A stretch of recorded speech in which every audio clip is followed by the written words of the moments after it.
Hey everyone, Steve from Backcountry Gallery here, and I have in my hands the new Nikon D7500. Now, I know that this is the camera that the internet loves to hate, but I've been using it in the field for the last month or so, knocking out nearly 6,000 images. So this isn't one of those reviews based on playing with a camera for an afternoon, shooting a few random ducks in some pond. This review is based on a month of real-world experience in several really cool locations using it as my primary work camera. And I think that you'll discover there's more to this little camera than you might have first thought.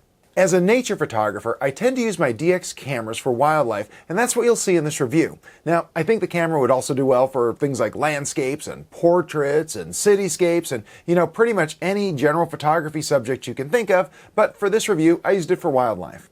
Also, throughout this review, I'll be comparing the D7500 to the other top Nikon DX bodies, namely the D500 and the D7200, since it seems like there are a lot of folks trying to decide between the three. You'll find there's a lot of give and take between the D7500 and the D7200.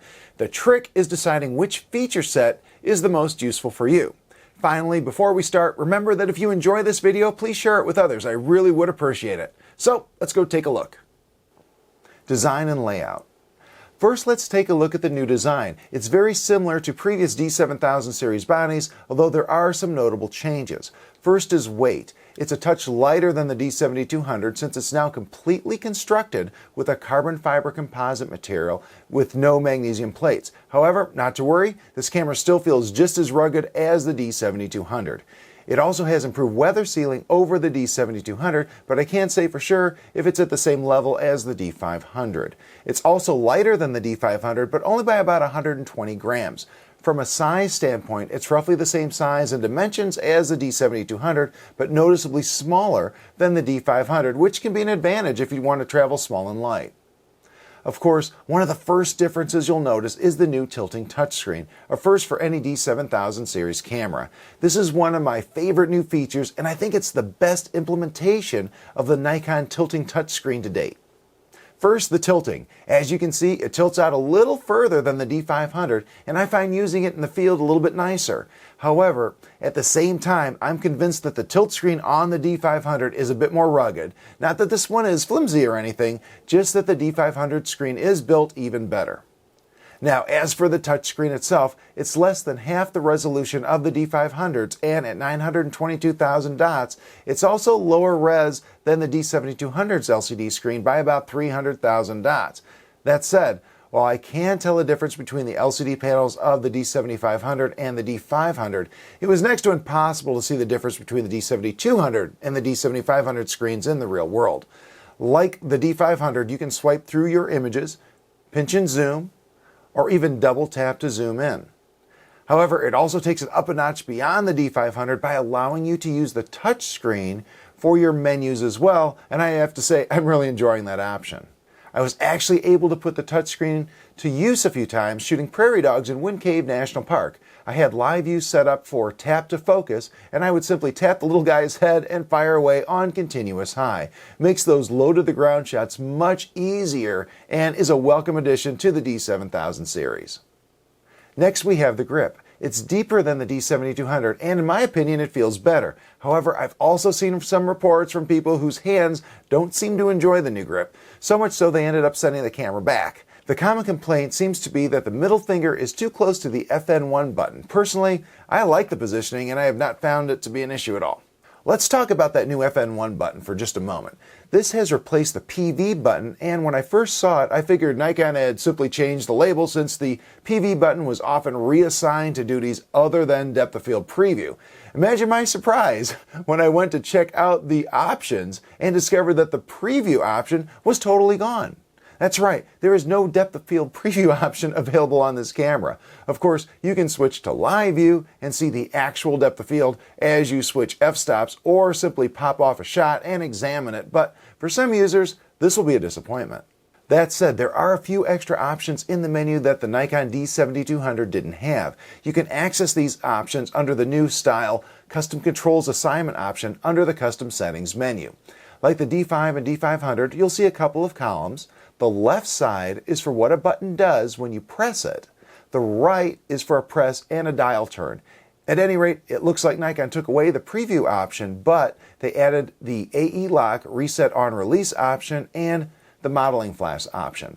One feature I would have liked to have seen carried over from the D500 is the option to press the FN button to switch AF area modes, but sadly that one seems reserved for the higher end bodies. Since we're looking at the grip, let's swing around and talk about the memory card slot. As you can see, the D7500 only supports a single memory card rather than the two supported on the D7200 and the D500. I know that this is one of the major gripes about this camera, but I also know for me personally, it turned out to be a complete non-issue. I can count on one hand the number of card problems I've had over the years, and even then, I didn't lose any images. In fact, I have my dual slot body set to overflow and not to back up anyway. My solution for the D7500 is simply to drop in a large card and keep a spare in my pocket. Easy. That said, I know that some folks liked putting movies on one card and images on the other, so this is more inconvenient than what we had with the D7200. Also, I can understand if paid event shooters are nervous. As a nature photographer, I've never been sued by my subjects for a failure to deliver images, but if I were shooting paid gigs, I'd personally want a camera that had two card slots so I could use one for backup. Still, I think for the average shooter, this one card slot problem has been absolutely, completely overblown by the internet. Next, let's scoot up towards the top for some better news. The D7500 now sports an ISO button right in front of the shutter release, just like the D5 and D500, and it's a very welcome addition. On the D7200, I had reassigned my movie record button for ISO duty, but I like the dedicated button much better. One button that is now absent from the top, however, is the metering mode button. It's been moved to the back. If that's not to your taste, the D7500 allows you to assign the movie record button so you can press it and use the command dial to switch metering modes, which is how I have mine set up right now. The top LCD display itself is narrower, but retains all the essential information. Heading over to the left, we see the same mode and release dials we had on the D7200, but the D7500 adds a quiet, continuous mode.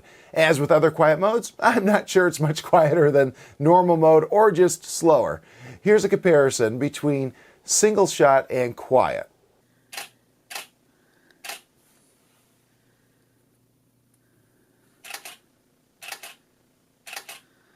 Now here's 3 frames a second versus the new quiet continuous mode at 3 frames a second.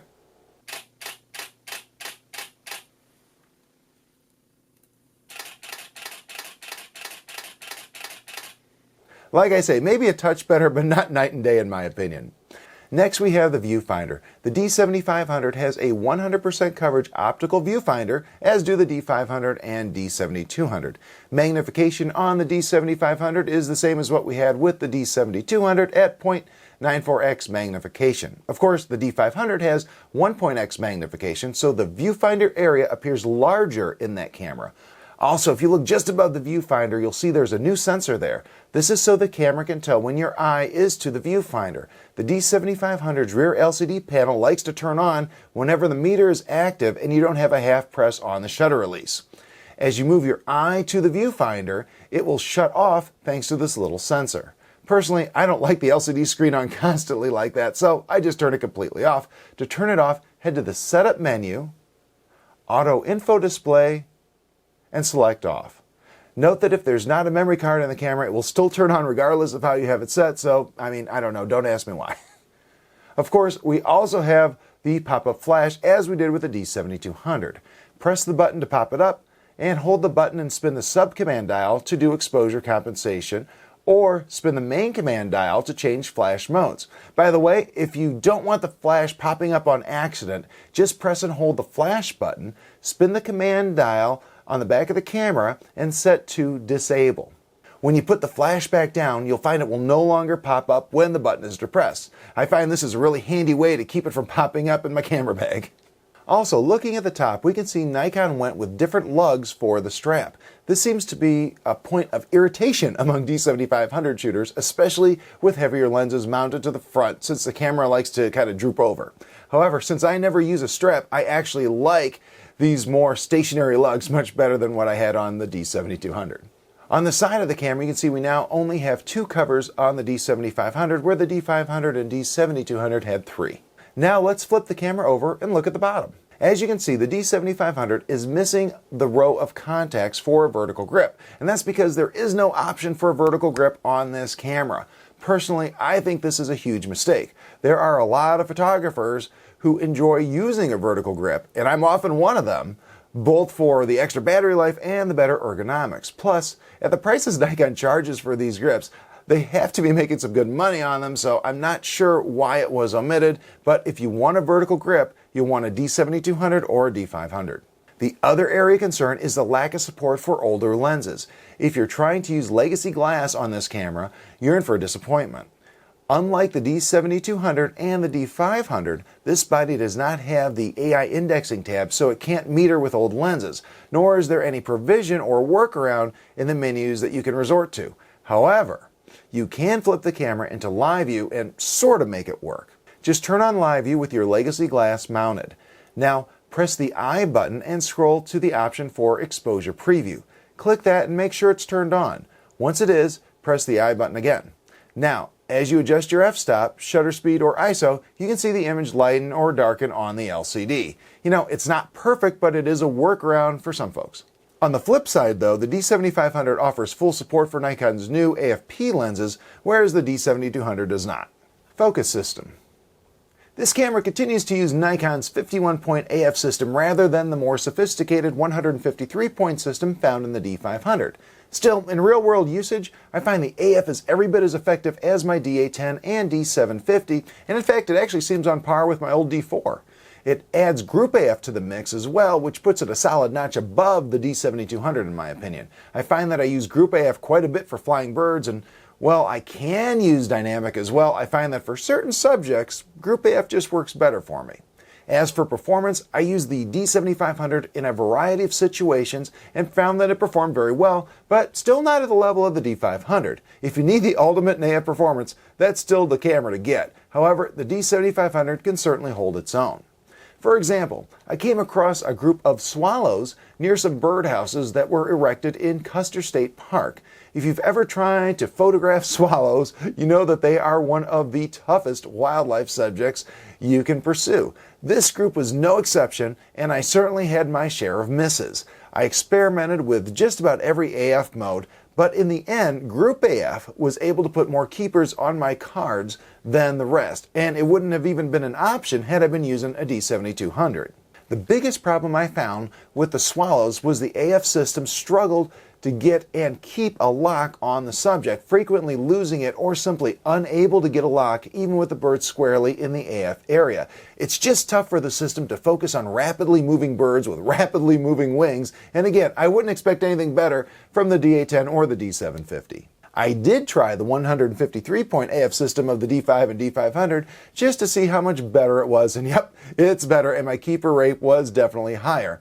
That said, when I went back to normal action scenarios with the D7500, I was completely happy with the AF system. I really want to stress that for normal flying birds, running mammals, and the vast majority of action scenarios a typical nature photographer would run across, this system, well again, still not at the D500 level, is very good. In addition to Group AF, the D7500 also has another upgrade under its hood. It has the 180K pixel RGB meter from the Nikon D500.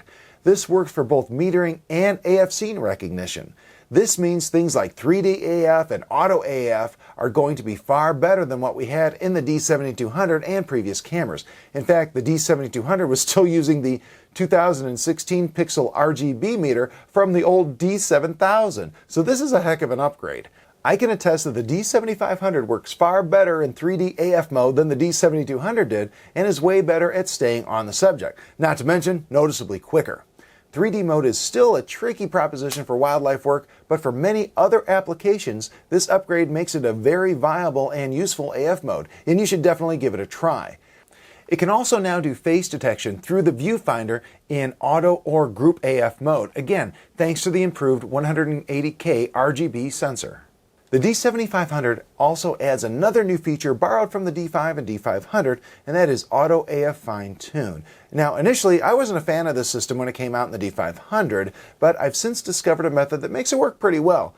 A full discussion would take this video too far off course, so I may do a video about auto AF fine-tuning very shortly, so stay tuned and make sure you subscribe.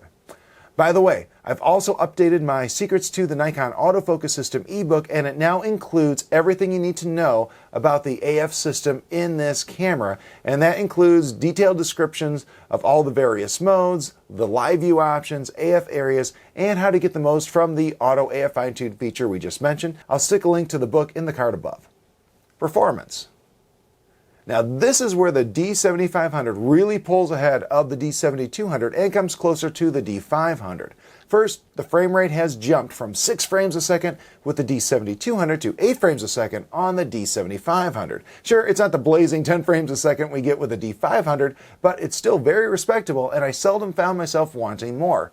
In this quick comparison, you can clearly hear the difference in speed between the three.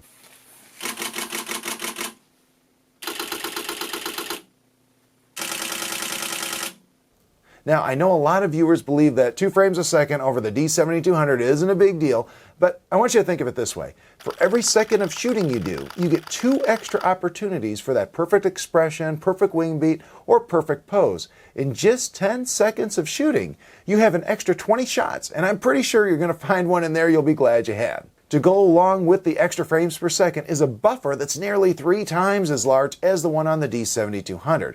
With 14-bit lossless compressed RAW, the camera is rated for 50 images versus 18 from the D7200.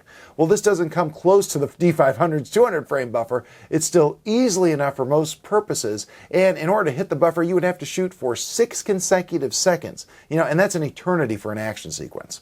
One side note, however. The buffer depth is very dependent on your memory card speed. With my 95 megabytes per second card, I was able to get around 47, 48 images before my buffer filled. However, pop in a 45 megabytes per second card and that number sinks to 34. So, a fast memory card is essential for getting the best buffer performance from this camera. Now, another note is that this camera still only uses the UHS-1 memory cards, so no need to go beyond a write speed of 104 megabytes per second. The camera simply can't use it.